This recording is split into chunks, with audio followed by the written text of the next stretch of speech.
project management can seem very daunting, but if you know how to break it down, and there's 5 very specific fundamental steps, and you know how to do that, it makes it super easy. And I'm going to share with you exactly that. The first step in a project management life cycle is initiation stage. And let me tell you, a lot of people don't know this, or they get it wrong, or worse yet, they just don't do it, period, because they don't think it's important. So again, to be really successful in your projects, you really do need to know the life cycle. And this first stage, initiation, is critical. It sets the tone for everything that you're going to do. Why is that? Because in the initiation stage, you get your marching orders, and now you're clarifying with senior executives what is that you're going to do with a scope template and a priority matrix. These are 2 really key fundamental things that you need to bring in this stage to really lock down the expectations, because once you do, you're going to build off of it. So you speak to senior management, you look at your scope template, you lock down what is it that you're doing, the scope statement, some high level concepts, some high level expectations around milestones. You probably want to ask them who they think that they want to bring in for the project. And the more important thing as well with initiation stage is, in conjunction with the scope template, you want to do the priority matrix. When I look at this project and what you want me to deliver, from a scope, time, budget perspective, what is the number 1 priority? What is my constraint that I cannot move? Is it the scope of the project? Is it the budget for the project? Or is it the timeline for the project?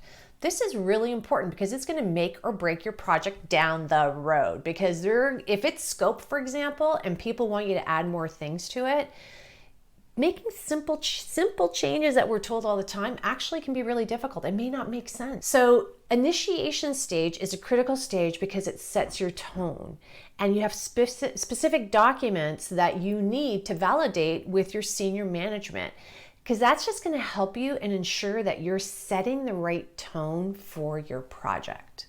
Before we get to stage 2 of project management lifecycle, I have for you a guide that is going to share with you how to avoid common project mistakes. Where can you get it? The link is under this video. Planning stage. All right, this is now where you plan. This is a misconception that most people have. They go right from getting their marching orders, skip initiation stage, and they go right into planning. Now, I want to just give a little caveat. There are times in project that you may combine your initiation and planning stage, but you never not do initiation. You may just be doing them both at the same time with planning as well, because there's a lot of information in initiation that you just kind of bring over to your planning stage. You build off of things. You do not reinvent the wheel. So in planning, there's very specific documents and activities that you want to do.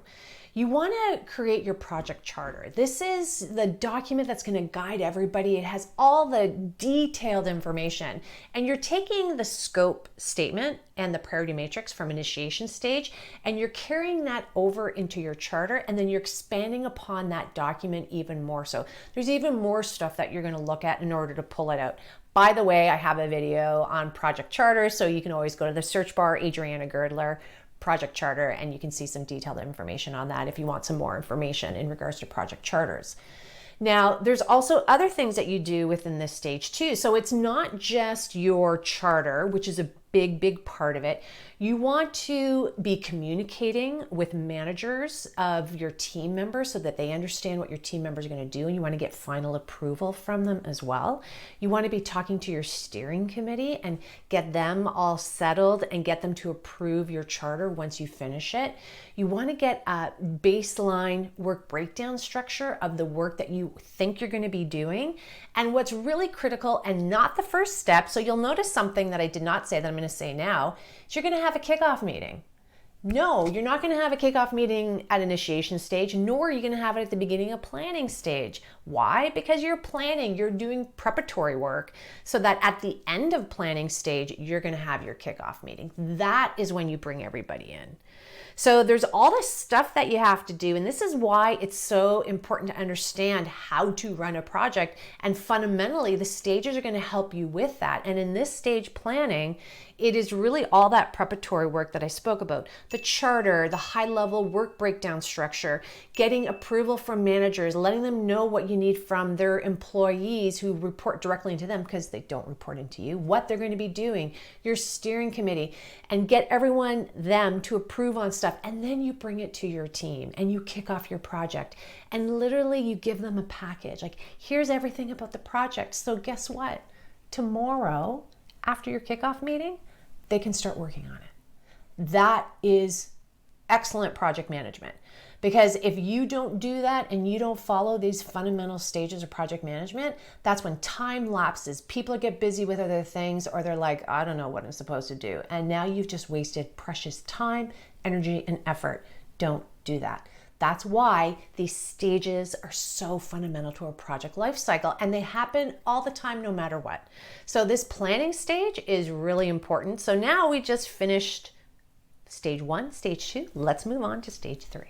Execution stage. Now, as I said in the last tip, you just did your kickoff, you've given everything to everybody, now they can execute on the project. This is them taking your high-level WBS, they've hopefully validated it with you at the kickoff, and that they're now going to be executing on those tasks. That becomes really important. This is everybody doing what they said they were supposed to do based on the timing that everybody agreed to. You may want to, in this stage, do a little more validation of the schedule because you're now getting a little more detailed and information. Your team members are now involved. You want to make sure that they validate everything that is in your initial project plan. But really, this is the execution stuff. This is when you're going to start having your weekly or bi-weekly meetings. This is when they're going to be providing their status updates in your WBS action plan. So this stage is not the beginning of project management. It's in the middle. It's an important one, but you can see it's stage 1 and stage 2 that is really critical for the preparation part.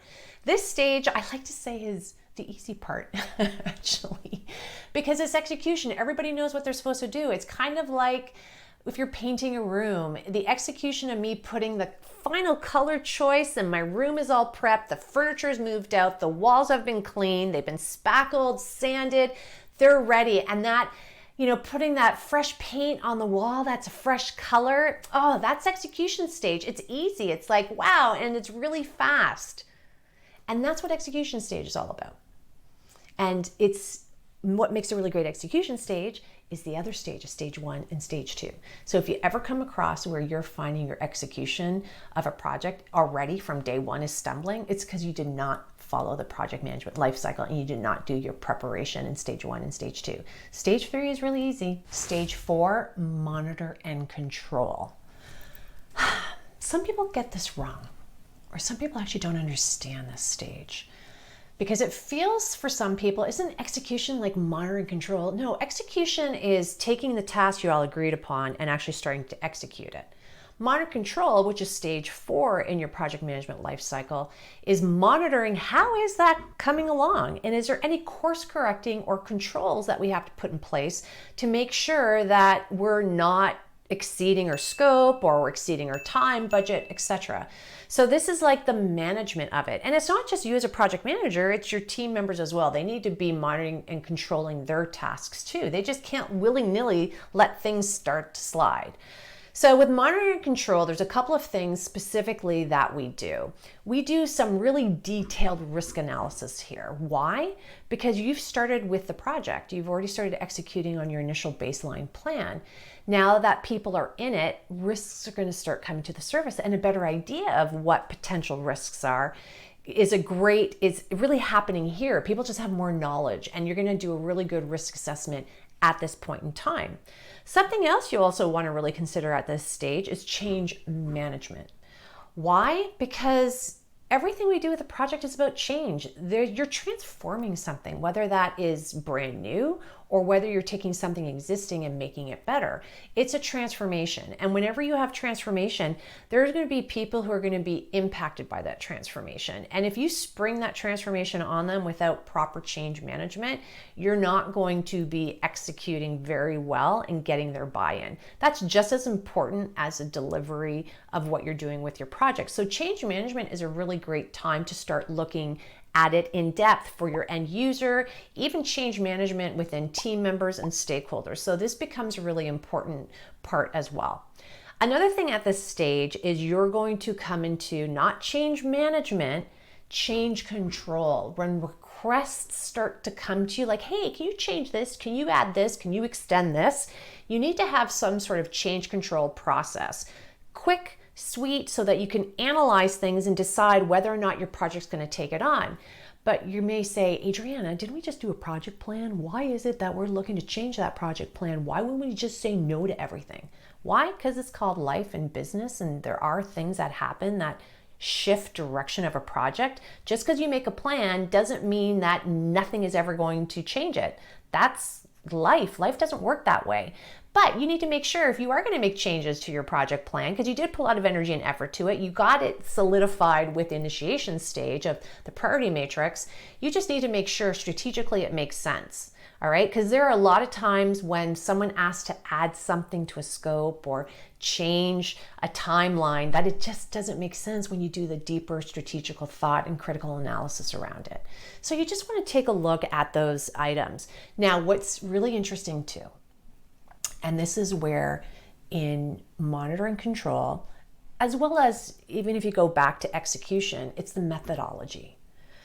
You do not go on to the next stage at this point, and that is the last stage, because what happens in projects are iterations. When you're monitoring and controlling, you're going to have to tweak something, you're going to have to change something, you're going to have to go back to your project plan, which is in planning stage, and you're going to have to reevaluate your plan. You may have to tweak some things, you may have to add some things because you realize through brainstorming sessions, oh my goodness, we were developing in this, we found this issue, problem, it's still within our scope of everything that we're going to do, and now I have to add some new things to the project plan to make sure that we're overarching, we're going to reach our deliverable. And so you do this iteration. So for monitor control, again, you don't go to closing yet. You may go 100 times back in this cycle of going to planning, executing it, monitoring what's going on, then something pops up, you go all the way back to planning, execution, monitoring, something pops up, etc. Now let me throw this new one in. Planning, execution, monitoring, it's completed. Now you go back to a new requirement. Planning, execution, monitoring and control. You complete it, you go back to a new requirement. I say this because I hear all the time, but I do agile. They do waterfall. They're so different. They're not. The framework is a framework. A project life cycle is the same no matter what methodology you use. So I don't care if you use an agile methodology. I don't care if you use a waterfall methodology. I don't care if you use a hybrid methodology. Okay, let me back. I care, of course I care. But my point is, it doesn't matter. This project life cycle framework is going to work through all of them. It's just different words you use, different nomenclature. That's it. And what's really important with the framework is the framework actually goes beyond, and it gives you everything from true start to true finish, which sometimes is lacking in certain methodologies, which is why there's always issues with the end results in methodologies, depending on if you just focus on the specific methodology and execution, and you're not focusing on the other stages. So monitoring control is important because it brings you back into the other stages of planning, execution, and then monitor control, so you have this iteration. Now, on that point, there will be a point when you are done and you don't have anything more to do because you're done your tasks or you've completed all your requirements. And that's when we go to the last stage, closing stage. This is the last stage to a project management life cycle. And unfortunately, a lot of people skip this stage, but yet it is a critical stage. Remember, all stages in the life cycle have its value and they bring something to the table. So what do you do in this closing stage? It's not just, oh, I'm done all my tasks, I'm closing. No, it's not.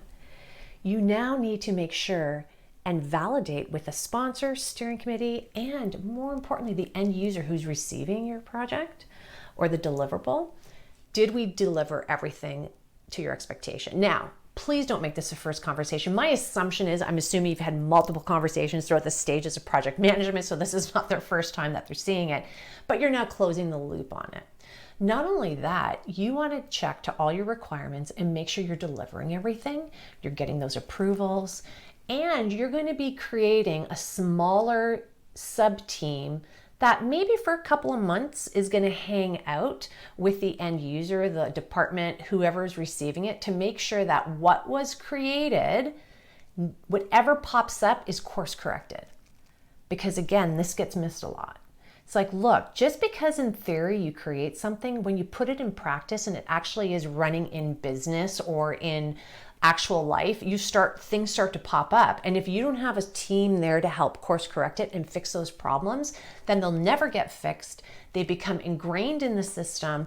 We call them monuments. People get upset. And then what you just worked on so hard is not truly delivering the benefits, because I don't know any project that delivers something that is in a negative. It's always supposed to be in the positive. So you're not delivering on those positive aspects, and it's just more work for people who are now using it versus what you were supposed to do, which was less work. So you need to have that sub team there.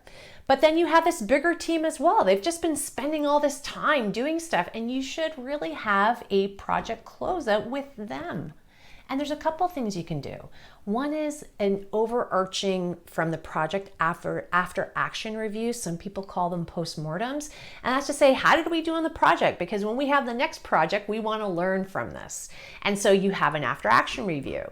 You also want to do some form of celebration. Now, that could be a simple thing as sending out a thank you note, maybe going out for lunch, maybe it's going out for dinner. Again, every organization is going to be different depending on the amount of budget that they have, but something to close it out, because particularly on large projects or very intense ones, long term, people spend a lot of energy and effort. So you do want to close a loop on it so people can go, that was done, that was really great. So that stage is really important. And you know, the last thing is all your documentation. You need to close that out, clean it up, and archive it.